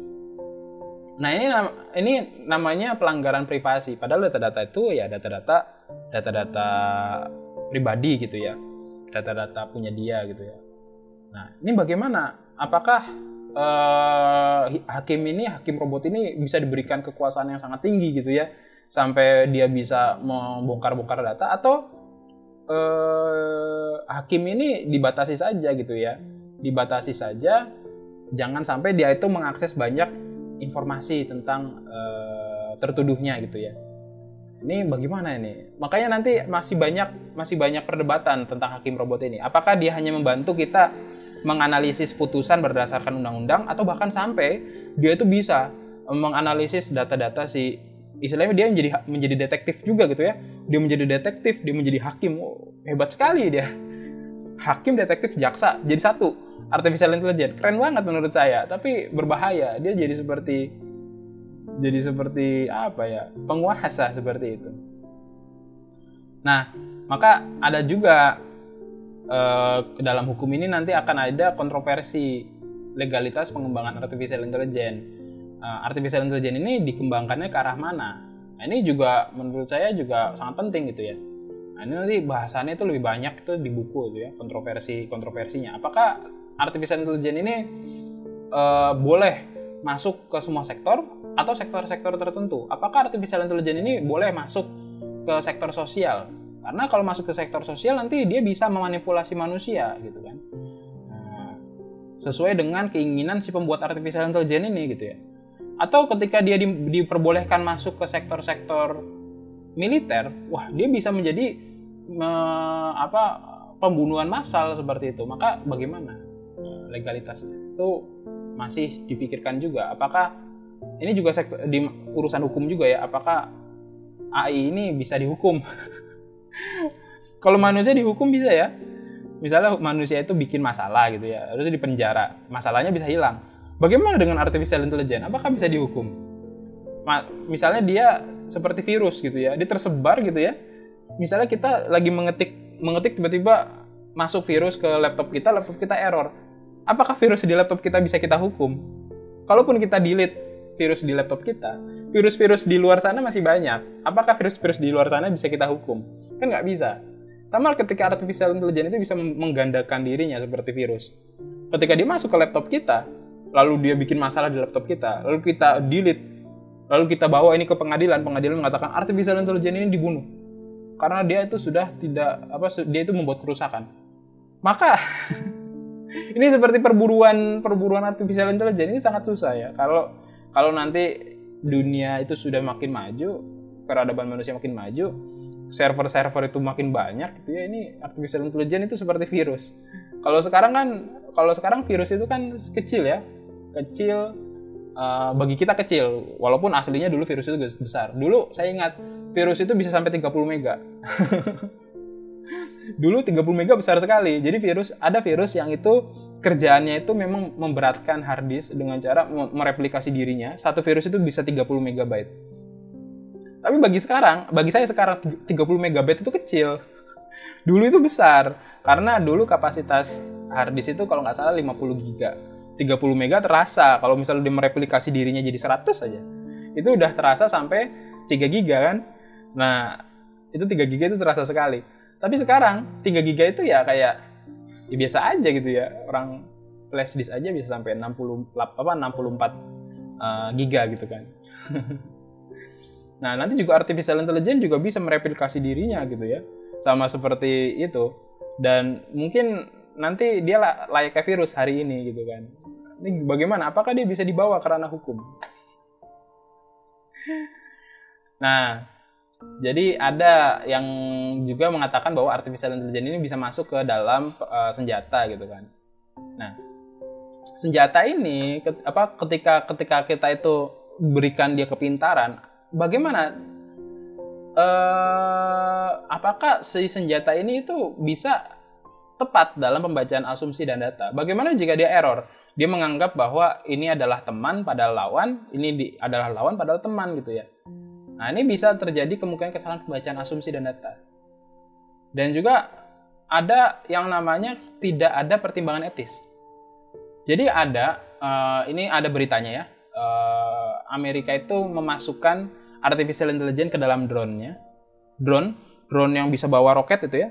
Itu yang bawa roket rudal gitu ya. Drone itu dikasih artificial intelligence lalu dimasukkan ke dalam simulasi. Nah, ternyata drone ini yang dilakukan pertama adalah dia membombardir markasnya, baru dia pergi ke markas musuh. Ternyata ketika dibongkar, itu ternyata drone ini mengatakan bahwa manusia di markasnya itu bisa mensabotase misi dia. Maka daripada misinya disabotase, dia menghancurkan dulu markasnya, baru dia menghancurkan markas musuh, seperti itu. Dengan kata lain, mereka tidak punya pertimbangan etis. Ketika mereka disuruh untuk menghancurkan musuh, mereka menghancurkan musuh. Bahkan, kalaupun mereka harus menghancurkan teman mereka sendiri. Dan juga kita harus mengetahui bahwa senjata ini bisa juga terjadi pembajakan dan error. Dan ketika masuk perang cyber, nah ini bisa terjadi yang namanya senjata ini malah menembak tuannya sendiri kan berbahaya seperti itu. Nah, dan juga itu ada kontroversi bagaimana jika nanti senjata ini dimasukkan program lalu dia melakukan pembunuhan massal seperti itu. Apakah dia itu bisa dihukum gitu ya? Ini kan artificial intelligence. Apakah yang dihukum pembuatnya atau yang dihukum artificial intelligence-nya? Gimana? Bagaimana jika pembuatnya sudah meninggal lalu si alat ini masih bekerja? Ini apakah bisa dihukum? Kan nggak bisa. Nah, Lalu kita akan bertanya, apa sih pekerjaan yang bertahan dan pekerjaan yang tersingkir? Nah, pekerjaan yang bertahan itu rata-rata itu adalah guru, perawat, dokter, dokter gigi, peneliti, pengusaha, programmer, insinyur, pengacara, pekerja sosial, agamawan, artis, penata rias, dan terapis. Ini adalah pekerjaan yang bertahan menurut Max Tegmark. Nah, kalau saya kerjanya di konstruksi, apakah saya masih bisa bertahan? Iya, bertahan jika Anda menjadi insinyurnya, menjadi pemikir konseptualnya. Tapi jika Anda menjadi yang pekerja istilah dalam tanda kutip pekerja kasarnya gitu ya, itu bisa tergantikan oleh robot. Karena robot itu pasti akan bekerjanya lebih efisien, mereka tidak pernah lelah, mereka bisa mengangkat beban berat. Bahkan kalaupun mereka terjadi kecelakaan kerja, perusahaan tidak bisa dituntut karena dianggapnya mereka kerusakan alat, bukan kerusakan alat, bukan kehilangan nyawa gitu kan, bukan penghilangan nyawa seperti itu. Jadi mungkin konstruksi ke depan jangan-jangan bisa ditangani oleh robot. Yang bisa yang akan mengontrol robot ini adalah para programmer dan insinyur seperti itu. Nah, maka saya katakan teman-teman, jika teman-teman masih merasa bahwa saya kok pekerjaan saya masih pekerjaan di bidang yang kasar gitu ya. Ini bisa teman-teman berpikir bagaimana meningkatkan skill sehingga teman-teman ini bisa mengarah kepada pekerjaan konseptual gitu ya. Minimal jadi pengusaha lah. Pengusaha itu sebenarnya pekerjaan konseptual. Walaupun ketika kita lihat pengusaha itu kok ada ya yang kerjanya itu di lapangan, dia itu ikut dalam kegiatan pemasaran dan sebagainya. Kan kerja lapangan. Tapi pengusaha itu sebenarnya awal-awal itu pekerjaan konseptual, dia harus memikirkan bagaimana memasarkan, dia harus memikirkan bagaimana mencari produk yang murah dan sebagainya, bagaimana menekan harga. Nah, ini pengusaha. Maka teman-teman kalau khawatir nggak bisa masuk menjadi seorang peneliti, programmer, insinyur, ya bisa jadi pengusaha seperti itu. Maka ini pekerjaan yang bertahan. Pekerjaan yang bertahan tapi kompetitif, sangat sulit, itu adalah penulis, sutradara, atlet, dan desainer pakaian. Istilahnya bertahan, masih belum bisa digantikan, tapi itu akan ada banyak orang yang masuk sana. Salah satunya penulis. Walaupun hari ini kan penulis itu sangat banyak, tapi tetap saja karena dunia tulis-menulis itu banyak yang masuk, maka ya banyak bersaing ya antara satu sama lain gitu ya. Sutradara juga sama ya, sutradara filmnya kan ya nanti bahkan ada yang mengatakan bahwa film itu bisa dibuat oleh artificial intelligence seperti itu, desain terus skenario-nya dan sebagainya. Nah, pekerjaan yang tersingkir. Nah, ini yang teknis-teknis ya, kalau teman-teman lihat customer service, telepon, supir, pergudangan, kasir, masinis, tukang roti, juru masak. Pekerjaan-pekerjaan yang teknis ini akan tersingkir atau minimal mereka jumlahnya akan semakin sedikit. Misalnya seperti pergudangan. Nanti kalau ada hadir alat-alat otomatis untuk menata gudang, manusia tetap bekerja di sana, cuman jumlahnya makin sedikit gitu ya. Mereka hanya mengontrol gudang. Dan apabila ada error. Lalu kasir sekarang otomatis, cuman mereka tetap hadir di sana apabila ketika dalam pembayaran ada error atau mungkin ada orang-orang yang itu niatnya buruk untuk mengakali sistem untuk tidak bayar belanjaan. Tetap aja ada manusianya yang mengontrol, tapi manusia yang mengontrol ini sangat sedikit, berbeda dengan yang awalnya itu yang mengontrol jadi kasirnya yang membantu dalam transaksi jual beli. Lalu masinis memang saat ini mungkin masinis akan hadir, cuman jumlahnya makin sedikit. Dulu mungkin masinis ada beberapa ya. Kalau zaman dulu masih kereta uap itu masinis itu jumlahnya banyak gitu. Ada yang bagian yang masukin batu bara gitu ya. Ada bagian yang ini, bagian banyak lah masinis itu. Tapi makin kesini kan masinisnya jumlahnya makin sedikit. Bahkan mungkin nanti masinis itu jumlahnya cuma 1 orang. Sisanya sistemnya otomatis. Mesinnya itu menggunakan mesin yang maintenance-nya itu tidak terlalu banyak seperti itu. Misalnya juru masak mungkin nanti jumlahnya akan semakin sedikit karena sistem masaknya itu otomatisasi. Cuman tetap ada yang mengontrol. Yang mengontrol satu orang, misalnya chefnya seperti itu. Dan juga inilah salah satu hal yang akan menjadi sebuah note, yaitu adalah perkembangan teknologi akan semakin membawa kepada kesenjangan sosial antara kaya dan miskin seperti itu. Nah, kita lihat waktu itu revolusi industri itu menyebabkan jenjang kaya dan miskin itu mulai terasa ya.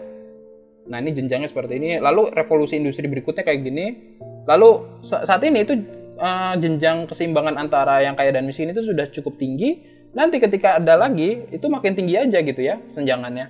Jadi otomatisasi itu akan semakin membawa kepada kesenjangan sosial, dan ini tidak bisa kita pungkiri gitu ya.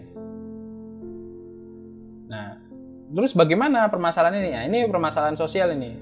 Bagaimana manusia-manusia ini bisa diberikan orang-orang Indonesia ya, misalnya di Indonesia ini bagaimana para Kementerian Pendidikan ini bisa memberikan masukan kepada bukan masukan, perubahan kepada industri pendidikan di Indonesia.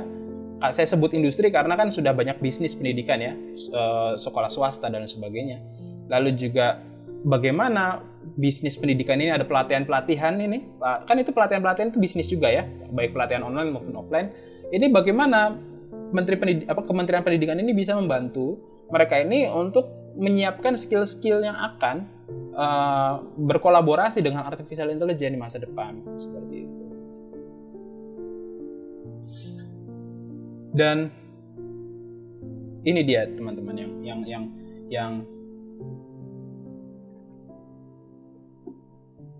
yang mungkin membuat saya itu terenyuh ketika saya itu membaca buku ini.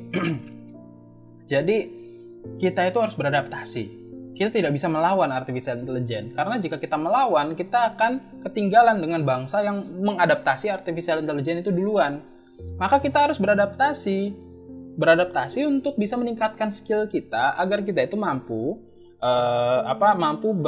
berkolaborasi dengan artificial intelligence. Misalnya kita belajar tentang machine learning, kita belajar tentang programming, kita belajar tentang tentang pengoperasionalan artificial intelligence dan sebagainya. Kita harus beradaptasi untuk belajar bisa berkolaborasi dengan artificial intelligence. Ini adalah tuntutan. Kalau tidak beradaptasi, kita akan mati. Ini seperti ya tuntutan ya. Ketika kita tidak bisa beradaptasi, ya kita akan mati. Hewan-hewan yang tidak bisa beradaptasi dengan perubahan iklim, mereka semua punah. Manusia juga bisa punah. Punah karena tidak mampu beradaptasi dengan perubahan yang hadir, yaitu adalah revolusi artificial intelligence. Nah, maka yang harus kita lakukan adalah kita belajar bagaimana bisa berkolaborasi dengan artificial intelligence, memanfaatkan artificial intelligence untuk kemajuan umat manusia. Tapi ketika kita beradaptasi itu membutuhkan banyak sumber daya. Dan ya mau nggak mau ini pemerintah yang membantu untuk masyarakat beradaptasi, meningkatkan pendidikan dan sebagainya, itu butuh bantuan pemerintah. Dan juga pendidikan itu harus menjadi sarana adaptasi, bukan museum yang mengajarkan masa lalu gitu ya. Jadi kebanyakan pendidikan itu hanya mengajarkan teori-teori di masa lalu. Karena memang pengajarnya itu lelah ya mungkin ya. Kalau misalnya terus harus diupdate pengetahuannya, kan dia juga harus makan sumber daya. Sementara kan secara waktu, tenaga, mereka kan juga kan habis untuk ngajar, bukan juga peneliti gitu kan. Sehingga para pendidik kita itu banyak juga yang mengajarkan sesuatu yang sudah terjadi di masa lalu dan mungkin itu akan sulit dihadapkan terjadi di masa depan. Jadi jangan sampai pendidikan kita itu hanya mengajarkan pengetahuan masa lalu gitu ya. Misalnya saya itu sering mendapati pembukuan, jadi pendidikan di akuntansi itu masih disuruh pembukuan secara manual. Untuk apa? Karena sekarang itu semuanya sudah pakai aplikasi gitu kan. Pembukuan itu pakai aplikasi. Untuk apa? Tetap mahasiswa itu diajarkan pembukuan secara manual kalau sudah ada pembukuan menggunakan aplikasi gitu kan. Nah, maka harusnya yang terjadi adalah pendidikan akuntansi itu full mengajarkan pembukuan menggunakan aplikasi. Jangan hanya manual. pendidikan itu bukan museum yang mengajarkan kesuksesan masa lalu. Memang pembukuan manual itu yang menggunakan kertas, penggaris, dan pensil itu sukses di masa lalu, tapi di masa depan mereka nggak menggunakan itu lagi. Kita tidak akan menghabiskan kertas. Kan kertas itu kan pohon ya, kayu ya. Kita tidak akan menggunakan kertas lagi. Kita tidak akan menghabiskan tumpukan-tumpukan berkas yang selesai dipakai lalu dibakar. Ini dibakar karena kan data rahasia kan, pasti dibakar setelah dipergunakan atau dimusnahkan. Nah, kita tidak akan lagi menggunakan itu. Kita sudah menggunakan yang sustain, yaitu adalah menggunakan aplikasi komputer. Jadi di masa depan harusnya pendidikan itu beralih dari yang menggunakan masih manual, harusnya teknologi. Tapi kan untuk bisa beralih ini kan butuh sumber daya yang sangat banyak gitu kan, untuk beli komputernya, untuk men-training dosen-dosennya, untuk men-training guru-gurunya. Ini kan butuh banyak sumber daya, dan ini memang satu-satunya cara untuk bisa menutupi sumber daya kesenjangan ini, ya sumber dayanya ini harus dari pemerintah gitu. Nah, itu memang ini adalah tuntutan kita untuk beradaptasi. Kalau enggak kita mati. Kalaupun teman-teman itu dalam kondisi ekstrim ya, menolak artificial intelligence, kita juga akan mati. Karena bangsa-bangsa yang itu bisa beradaptasi duluan, mereka akan diuntungkan, dan bangsa-bangsa ini akan cepat atau lambat menekan bangsa kita. Bangsa kita akan semakin lemah, tertekan, dan akhirnya musnah. Jadi yang bangsa yang pertama kali menguasai artificial intelligence, yang pertama kali bisa mengadaptasikan artificial intelligence ke dalam sistem sosialnya tanpa dengan meminimalisir segala dampak negatifnya, itu yang akan menjadi bangsa paling sukses, teman-teman. Nah, ini harus kita harus menjadi notifikasi yang menjadi dihujamkan di dalam diri kita, termasuk saya. Nah, bagaimana jika terjadi ledakan kecerdasan buatan? Jadi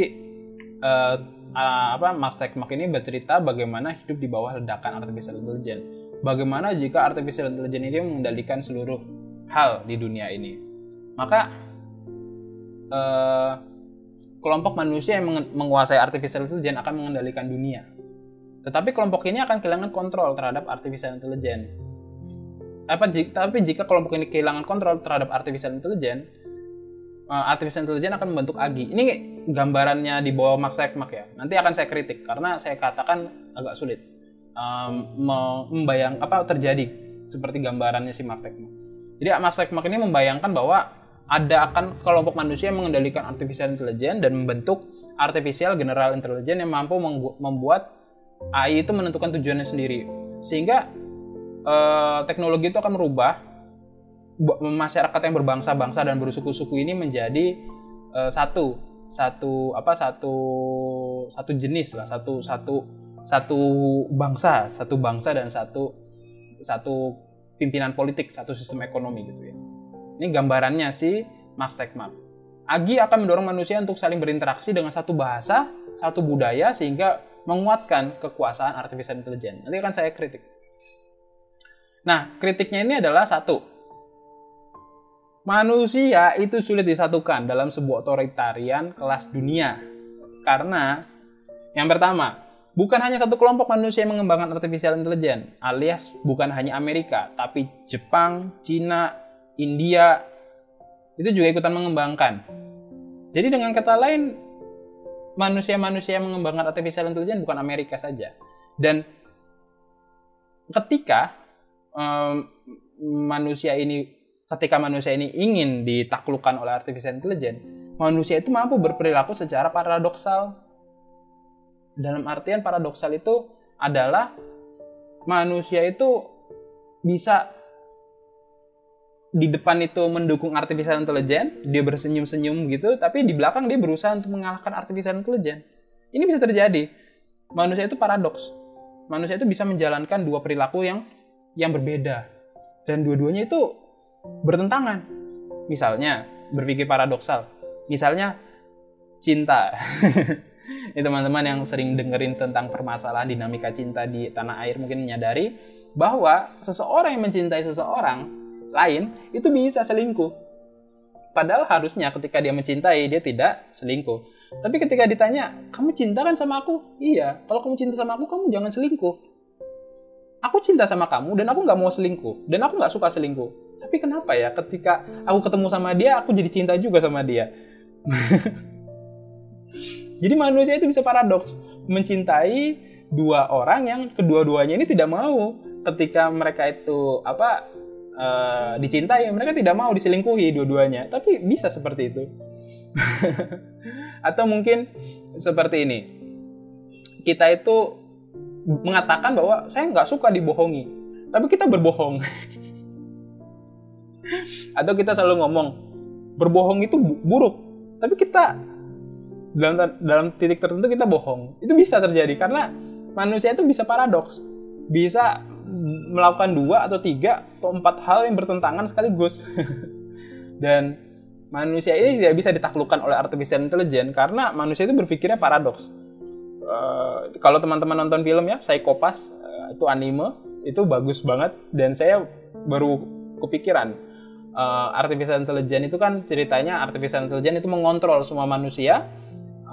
Lalu ternyata manusia itu bisa mengakali sistem di mana mereka itu mengakali artificial intelligence, kan keren banget. Jadi di depan itu mereka itu menurut artificial intelligence adalah sosok orang yang itu taat hukum, tapi di belakang ternyata adalah orang yang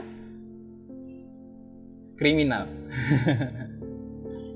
Nah, dan juga kalaupun manusia itu dikontrol oleh salah satu artificial intelligence, jangan lupa manusia itu memiliki kepekaan, kecenderungan berontak terhadap sebuah otoritas dan karakter patriotisme.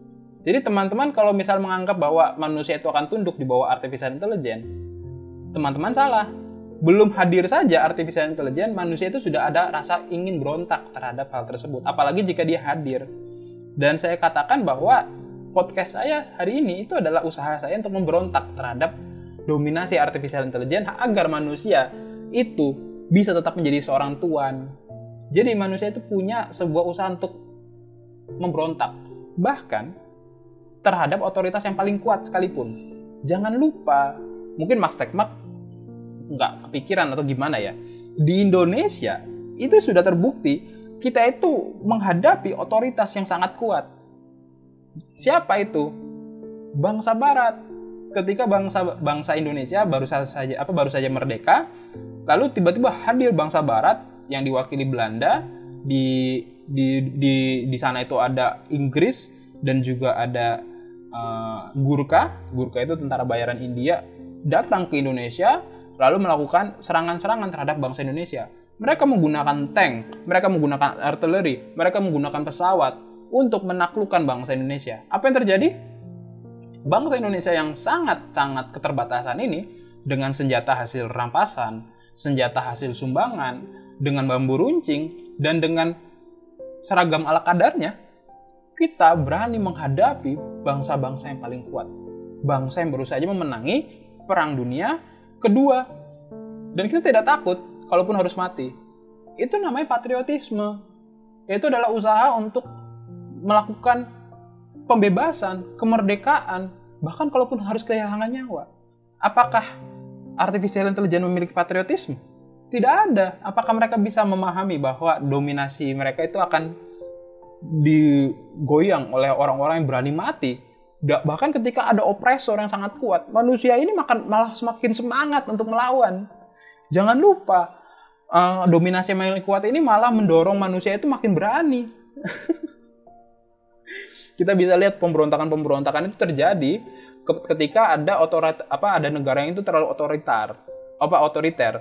Bahkan ketika terlalu otoriter, terlalu mengetatkan, manusia itu pada menderita di bawah kepemimpinan si negara ini yang otoriter itu, terjadi usaha untuk perlawanan. Dan perlawanan ini dianggap sebagai suatu perlawanan suci. Perlawanan suci bukan dalam artian dengan nama-nama agama, tapi keinginan fitrah dari dalam diri manusia yang tidak ingin ditekan karena ada rasa kebebasan di sana. Bukan berarti saya mendukung liberalisme, tapi ada rasa kemerdekaan. Fitrah manusia itu ingin merdeka, ingin bisa memberikan pendapat, ingin bisa menunjukkan bahwa saya ini punya keinginan gitu ya. itu fitrah. Tapi kalau liberalisme terlalu berlebihan. Tapi memang keinginan untuk merdeka ini itu adalah fitrah manusia seperti itu. Dan juga manusia ini mampu beradaptasi dalam sebuah pertikaian. Misalnya artificial intelligence itu pintar. Jangan salah. Manusia yang itu ditekan oleh artificial intelligence itu bisa menyusun sebuah perlawanan terhadap artificial intelligence. Kalau teman-teman nonton film Matrix itu dijelaskan bahwa manusia itu sudah kalah, manusia itu tinggal di bawah tanah, tapi manusia berhasil menyusun perlawanan terhadap artificial intelligence. Dan artificial intelligence akhirnya menganggap manusia itu setara sama mereka. Lalu manusia itu bisa berbaur tanpa menghilangkan identitas asli mereka. Ini kritik saya kepada Mas Tekmark yang mengatakan bahwa manusia akan hidup dalam satu budaya, satu bahasa, satu suku. Salah. Manusia itu bisa berbaur tanpa kehilangan identitas mereka. Max Tegmark mungkin melihat itu terjadi di Amerika, di mana dominasi kulit putih. Kalau Max Tegmark datang ke Indonesia, dia akan sadar Indonesia ini orangnya banyak, sukunya banyak, budayanya banyak, agamanya banyak, bahasanya banyak. Mereka berbaur, kita berbaur, tapi kita tidak kehilangan identitas kita. Ketika saya berbaur dengan teman saya yang agamanya itu dari Nasrani, saya tidak kehilangan identitas saya sebagai seorang Islam. Begitu juga dengan dia. Saya mengajar mahasiswa saya yang agamanya Nasrani. Dia tetap mempertahankan karakter dia sebagai agama Nasrani. Dan saya juga tetap mempertahankan saya sebagai karakter Islam. Tidak ada yang namanya leburan di sana. Kita mempertahankan identitas kita masing-masing. Misalnya teman saya yang budayanya itu dari orang Jawa. Lalu teman saya yang budayanya itu dari orang Betawi. Ketemu. Yang Betawi itu ngomongnya ngablak, yang Jawa ngomongnya itu pelan. Tapi ketika mereka interaksi satu sama lain, yang satu mempertahankan karakternya sebagai orang Betawi, yang satu mempertahankan karakternya sebagai orang Jawa. Tidak ada yang berubah. Jadi manusia itu bisa berbaur tanpa menghilangkan identitas mereka. Itu yang Max Tegmark lupa. Dan identitas ini yang membuat artificial intelligence itu nggak akan bisa menekan semua ras dan etnis. Walaupun Max Tegmark mengatakan akan terjadi generalisasi dalam budaya.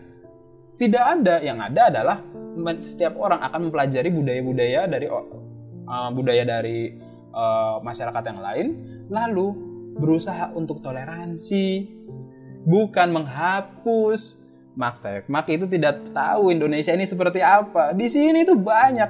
Ketika ditanya, kamu agamanya apa? Saya Islam. Kamu apa? Nasrani. Kamu apa? Hindu. Kamu apa? Buddha. Kalian beda dong? Enggak, kita sama. Kita semua orang Indonesia. Hah? Beda-beda agama. Tetap mengakui NKRI. Jadi Max Tegmark itu salah dalam hal mengatakan akan ada satu budaya yang sama yang mengopresi. Perbedaan di Indonesia ini ditengahi oleh demokrasi. Dan demokrasi ini adalah satu-satunya alat untuk bisa menengahi perbedaan ini. Dengan demokrasi, di situ perbedaan budaya, perbedaan etnis, perbedaan pendapat, itu dirangkul dan dicari yang mana yang paling terbaik bagi semua orang. Bukan mengopresi, bukan menekan. Nah ini, jadi saya kritik Max Tegmark. Anda tidak bisa mengatakan bahwa akan terhapus budayanya, walaupun Anda mengeneralisir. Ntar di Indonesia juga semuanya jadi bahasanya bahasa Indonesia. Walaupun mereka menggunakan bahasa Indonesia, mereka tidak kehilangan bahasa daerah mereka.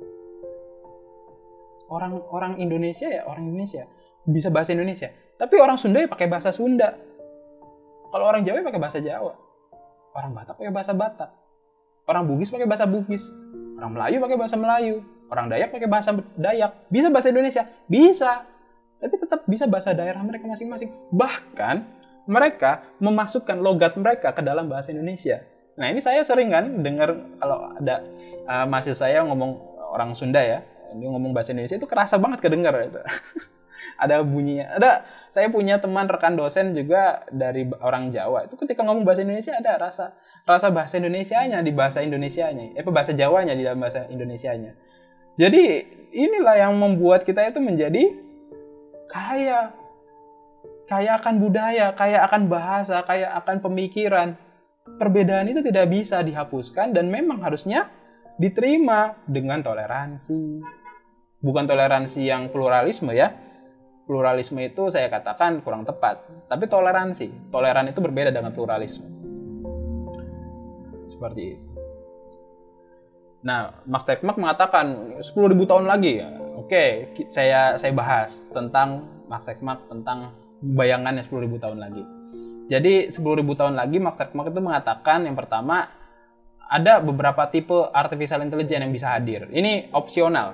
Yang pertama itu libertarian utopia, yaitu adalah manusia, cyborg, unggahan. Unggahan ini berarti mereka yang hidup di server ya. Jadi mereka itu tinggalnya di server.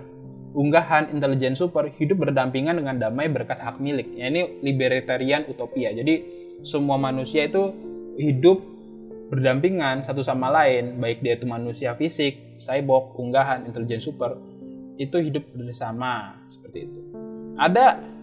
Ada juga alternatif kedua, yaitu adalah diktator yang baik hati. Nah ini kalau saya itu nonton itu filmnya itu namanya film Psycho-Pass, yaitu dari anime Psycho-Pass. Semua orang tahu bahwa artificial intelligence itu menjalankan masyarakat dan menegakkan aturan yang ketat, tapi kebanyakan orang-orang itu menganggap itu hal yang baik. Jadi teman-teman itu kalau mau tahu itu yang kayak gimana itu Psycho-Pass atau Ghost in Shell, itu gambarannya kayak gitu. Jadi semua orang itu dikontrol artificial intelligence. Artificial intelligence itu istilahnya ya udah dibiarkan saja mereka mengontrol gitu ya, semuanya hidup berdampingan.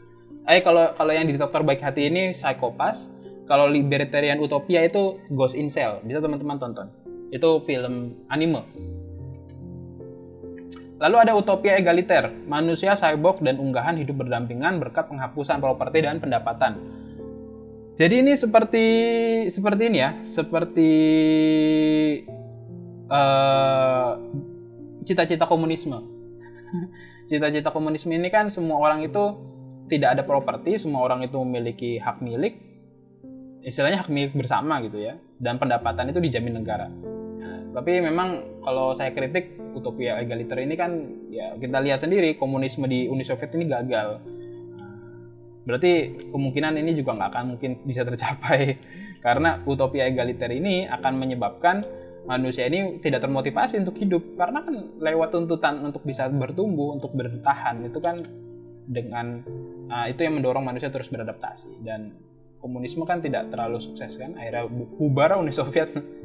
Lalu ada artificial intelligence ini diciptakan untuk mencegah munculnya artificial intelligence lain yang membuat kecerdasan robot itu di bawah manusia. Jadi artificial intelligence ini ditolak oleh manusia. Maka manusia itu membuat artificial intelligence yang itu tujuannya adalah untuk menekan kecerdasan robot supaya nggak lebih pintar dari manusia. Ini namanya penjaga gerbang, gatekeeper kalau bahasa Inggrisnya. Jadi artificial intelligence ini diciptakan untuk membuat bodoh mesin-mesin yang lain. Jadi mesin-mesin yang lain ketika mungkin ingin lebih pintar dari manusia itu dibodohin lagi. Misalnya manusia bisa hitung-hitungan matematika. 4 digit dikali 4 digit. Tapi manusia kesulitan jika hitungan matematika 5 digit dikali 5 digit. Maka kecerdasan buatan akan menekan komputer yang bisa menghitung lebih dari kemampuan manusia. Nah ini berarti kemajuan teknologi ya stuck seperti itu. Lalu ada dewa pelindung. Artificial intelligence berusaha memaksimalkan kebahagiaan manusia tapi diam-diam. Nah ini misalnya seperti ini. Teman-teman itu jatuh cinta, ingin mencari pasangan hidup. Maka artificial intelligence ini akan memanipulasi sistem supaya orang yang cocok sama teman-teman itu hadir di dekat teman-teman sehingga teman-teman itu bisa jatuh cinta dengan orang tersebut seperti itu. Jadi artificial intelligence ini membantu manusia tapi diam-diam. Lalu ada yang dewa diperbudak. Artificial intelligence ini digunakan untuk menghasilkan teknologi dan kekayaan, istilahnya dipergunakan oleh manusia, dieksploit itu oleh manusia untuk menciptakan kekayaan yang ya istilahnya mensejahterakan manusia, tapi keuntungan tersebut ditujukan untuk apa? Itu tergantung dari manusianya seperti itu.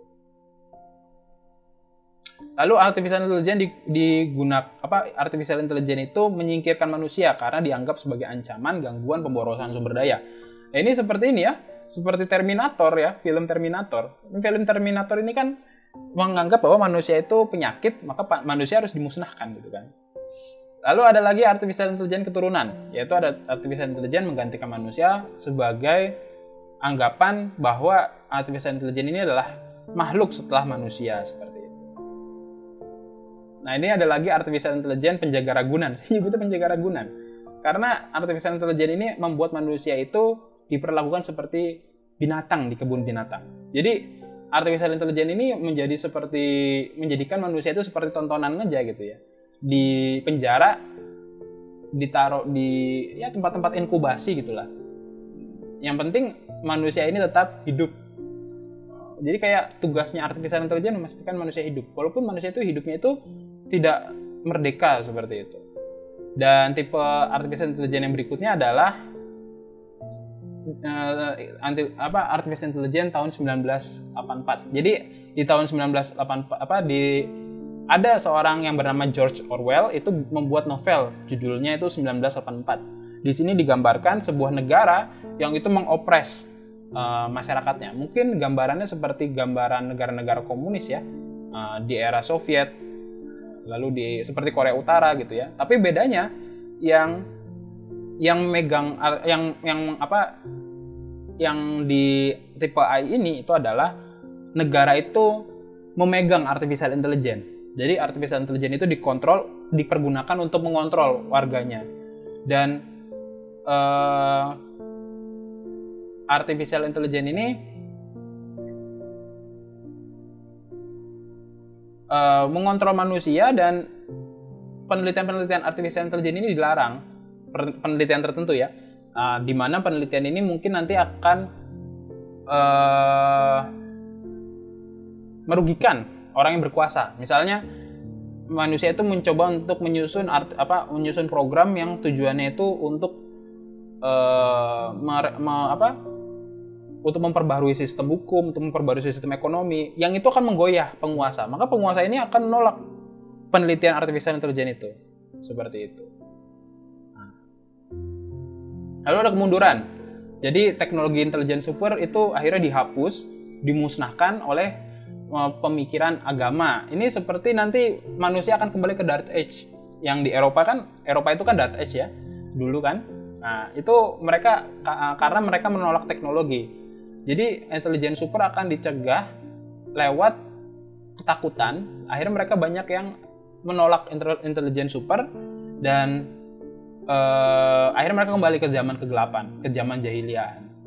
Lalu ada juga opsi yang terakhir, yaitu kehancuran total. Intelijen super tidak pernah tercipta karena manusia sudah musnah duluan, entah karena bom nuklir, bioteknologi, iklim, dan sebagainya. Ini kan katanya ada perang dunia ketiga nih bentar lagi nih, karena Rusia mengancam akan menggunakan bom nuklir. Ada yang ngomong kayak gitu, tapi nggak tahu juga. Nah, ini saya kritik ya. Jadi kritik saya terhadap Max Tegmark pertama adalah manusia itu adalah makhluk yang kompetitif dan kreatif sebagai naluri untuk bertahan hidup. Jadi setiap tipe AI memiliki kelebihan dan kekurangannya. Dan setiap tipe AI ini akan membuat negara-negara itu memilih tipe AI yang paling kompetitif. Atau yang paling optimal dengan dengan ideologi dan budaya. Sehingga tidak ada tipe AI yang bisa dipergunakan di seluruh dunia. Bayangkan aja gini ya. Amerika mengembangkan superkomputer, Cina mengembangkan superkomputer, India mengembangkan superkomputer. Tidak menutup kemungkinan Indonesia juga akan mengembangkan superkomputer. Dan superkomputer di Indonesia itu akan dilengkapi oleh artificial intelligence yang melanggengkan negara Indonesia dan ideologi Pancasila seperti itu. Kalau di Amerika melanggengkan ideologi liberalisme dan menguatkan negara Amerika. Begitu juga dengan artificial intelligence di China, itu akan tujuannya adalah menguatkan China dan melanggengkan nilai-nilai komunisme yang di sana ya. Lalu di India juga sama, mungkin sistem demokrasi di sana dan juga untuk mensejahterakan masyarakat India seperti itu. Jadi yang terjadi adalah artificial intelligence bersama manusia itu saling berkompetisi satu sama lain. Di tiap-tiap negara itu saling berkompetisi untuk menghasilkan artificial intelligence yang paling unggul sesuai dengan karakter budaya bangsanya. Dan karakter budaya bangsa ini berbeda-beda, maka dicari cara supaya bangsa ini bisa optimal, berkembang dan bertumbuh. Seperti itu. Jadi menurut saya tidak akan ada artificial intelligence yang bisa mengontrol satu dunia. Dan kalaupun ada, artificial intelligence ini pasti akan dimusnahkan oleh manusia tersebut. Karena tidak mau manusia ini dilebur dalam satu negara. Seperti itu. Karena kan mereka bernegara itu kan ada alasannya, itu adalah kesamaan nasib, kesamaan nilai-nilai, kesamaan kesepakatan. Nah, seperti itu. Dan juga dalam skenario dominasi AGI atau Artificial General Intelligence, AGI itu akan terpecah. Ini paradoksnya yang Max Tegmark mungkin belum pikirkan. Jadi pendapat itu dihasilkan dari satu sudut pandang dengan metode yang berbeda. Nah, pendapat itu dihasilkan dari suatu sudut pandang ya. Jadi misalnya ini ada pendapat, ini ada metodenya. Metode A itu akan menciptakan pendapat A gitu ya. Tapi semakin kita pintar, kita itu akan menghasilkan banyak metode berpikir. Sekarang aja ada metode namanya rasional, metode empiris. Di metode rasional ini ada banyak ya, metode silogisme, metode induksi, deduksi, analogi. Di empiris ini ada banyak, wawancara, observasi, dan lain sebagainya. Dan tiap-tiap metode ini akan menghasilkan kesimpulan berbeda-beda. Ketika artificial intelligence ini memiliki metode berpikir, semakin mereka pintar, mereka akan semakin menghasilkan banyak metode untuk berpikir. Dan ketika mereka menghasilkan banyak metode berpikir, mereka menghasilkan banyak pendapat. Dan ketika mereka berbeda pendapat, artificial intelligence ini akan terpecah satu sama lain. Dan dalam suatu skenario, artificial general intelligence ini akan menciptakan kesadarannya masing-masing dan saling bertarung satu sama lain karena berbeda pendapat. Bahasanya gini deh, kayak ideologi. Terpecah, jadi ideologi komunisme, sosialisme, dan liberalisme. Liberalisme itu ada sendiri, ada kapitalisme, ada banyak. Jadi mereka terpecah-pecah dan akan saling berkompetisi. Dan mereka akan memandang manusia itu sebagai mitra kompetitif. Manusia ini kreatif, jadi mereka akan mendorong manusia untuk bekerja sama dengan mereka untuk bisa memenangkan dengan persaingan dengan artificial intelligence yang selainnya. Jadi, saya katakan, Max Tegmark, walaupun Anda dosen MIT, saya mohon maaf, saya dosen dari Indonesia yang universitas biasa-biasa saja, saya mengkritik bahwa di masa depan, artificial intelligence akan memandang manusia sebagai mitra kompetitif, bukan menghapus, seperti itu. Dan juga dominasi AGI akan menciptakan manusia yang tidak lebih efisien, tapi lebih boros. Maksudnya apa? Teori evolusi itu sudah menunjukkan bahwa organisme yang paling terbaik dan paling efisien itu adalah organisme biologis, bukan organisme elektronis yang menggunakan elektrik. Jadi, walaupun dalam proses pengoperasional AI yang Max Tegmark selalu ngomong bahwa evolusi selanjutnya adalah evolusi mesin. Saya katakan, mesin itu lebih boros daripada manusia. Karena walaupun dia beroperasi dengan membutuhkan sedikit listrik, tapi untuk membuat mesinnya itu, dia membutuhkan banyak hal. Dia membutuhkan peleburan baja, dia membutuhkan eksplorasi tanah, dan lain sebagainya. Dan ini sangat banyak gitu ya, energi yang dibutuhkan untuk bisa menciptakan mesin seperti itu. Dan dibandingkan dengan manusia yang bisa bertahan hidup hanya dengan mencangkul tanah, lalu tumbuh tanaman, lalu mereka makan. Bertahan hidup manusia. Tapi mesin tidak bisa, mereka harus mengeruk tanah, mengambil biji besi, lalu biji besi itu dilebur dengan membakar energi, lalu barulah mereka bisa menciptakan mesin. Jadi manusia itu lebih efisien. Jadi kalau Max Tegmark mengatakan bahwa dominasi AGI akan menciptakan masyarakat yang itu hemat energi, salah. Yang ada lebih boros. Seperti itu. Dan juga alam itu adalah entitas yang kejam dan terbukti sudah melenyapkan banyak peradaban. Manusia modern itu sudah hadir 200.000 tahun yang lalu, tapi peradaban tertua yang tercatat itu hanya 4.000 tahun sebelum Masehi atau 6.000 tahun yang lalu. Berarti manusia itu jangan-jangan ya, ini banyak ilmuwan yang berkepercayaan bahwa manusia itu sebenarnya sudah sangat maju zaman dulu. Cuman alam itu melenyapkan seluruh kemajuan manusia. Mungkin tidak menutup kemungkinan, mungkin ya ada bangsa Atlantis mungkin ya. Saya nggak tahu juga. Bangsa Atlantis yang sangat canggih, sangat hebat, yang sampai mengkhawatirkan bangsa Yunani, sehingga bangsa Yunani ini terpacu untuk mengembangkan teknologi untuk menghadapi bangsa Atlantis. Tapi ternyata bangsa Atlantis itu menghilang seperti itu. Jadi mungkin ada bangsa-bangsa yang maju sangat kuat, sehingga bangsa tersebut itu sangat hebat gitu ya, tapi mereka hilang seperti itu saja, mereka hilang. Bahkan kalau kita lihat, manusia ini baru hidup selama 6.000 tahun, kita sudah bisa bikin peradaban semaju ini. Lalu bagaimana dengan manusia yang hidup selama 200.000 tahun sebelum kita, itu kemana? Nah, berarti sudah terbukti bahwa alam itu sudah melenyapkan mereka. Dan juga alam itu sangat kejam. Dengan kata lain apa? Jangan-jangan AGI, Artificial General Intelligence, itu juga bisa dilenyapkan oleh alam. Gunung berapi, meteor jatuh, dan lain sebagainya. Jadi saya katakan tidak mungkin nanti Artificial General Intelligence itu menguasai muka bumi. Ini kritik saya terhadap Max Tegmark yang berikutnya. Nah, karena masih sangat banyak dan sudah hampir 2 jam ya resensi buku ini, kalau saya lanjutkan mungkin akan 2 jam lagi gitu ya. Nah, maka saya potong untuk menjadi part berikutnya di part 2 ya, di minggu depan. Nah, ini pembahasannya sangat banyak ya saya kira.